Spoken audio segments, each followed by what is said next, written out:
read.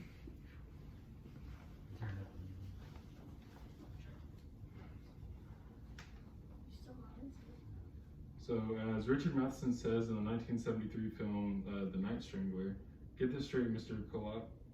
Kolchak. No carnival or hoopla tactics on this paper. This isn't Funtown, USA. This is Seattle. The purpose of my speech is to hopefully show you guys that Seattle can be Funtown, USA. I'm talking to my friends and family today, and I'm going to be talking about the food, the sports culture, and the big business of Seattle. And the impact of the speech is to hopefully, if someone's looking to move to Seattle, that this might help convince them that it might be a good idea. So now that all the boring stuff is out of the way, let's move on to point one. Point one is the food of Seattle.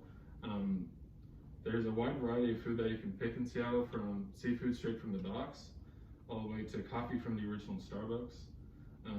They also have a legendary Seattle hot dog, which has just a whole bunch of cream cheese and grilled onions on it to satisfy anyone and everyone.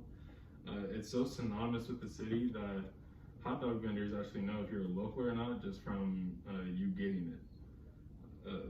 Seattle's also huge on ramen there over the past couple of years because it's skyrocketed in popularity due to how much variety comes with it. A lot of people like to put more noodles in it, like to put different broths in with different noodles, or not put noodles in it at all so that they can have it year round. Just like the people of Seattle love their coffee, they also love their sports. So point two, sports culture.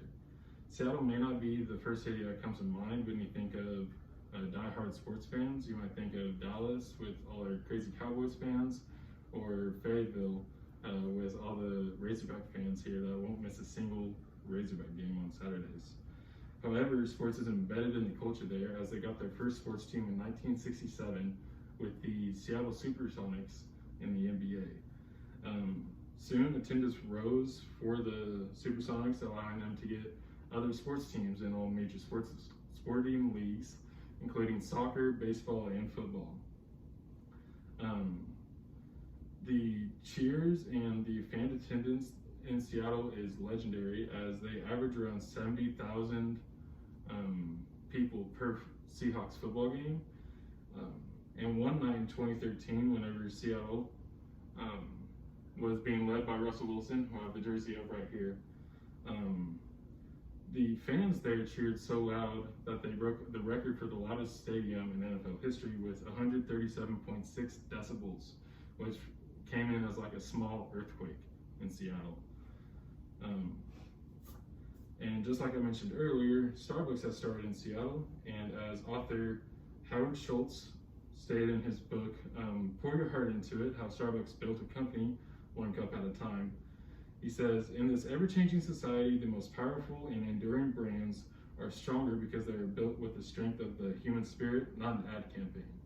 And Starbucks is not the only big business to figure that out, as Microsoft was also started in Seattle, founded by Bill Gates and Paul G. Allen.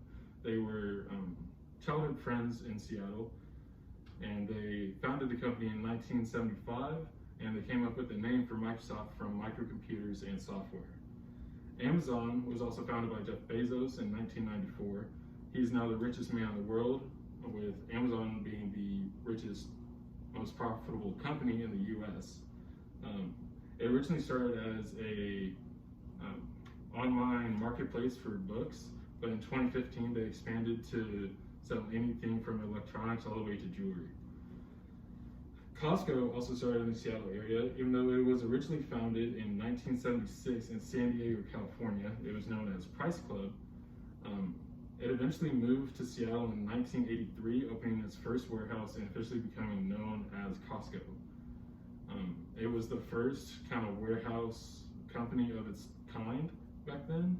And so in conclusion, I wanted to talk to you guys about Seattle. I wanted to tell you guys about the food, the sports culture, and the big business of Seattle. I hope that in this speech you were able to realize that Seattle can sometimes be Funtown, USA.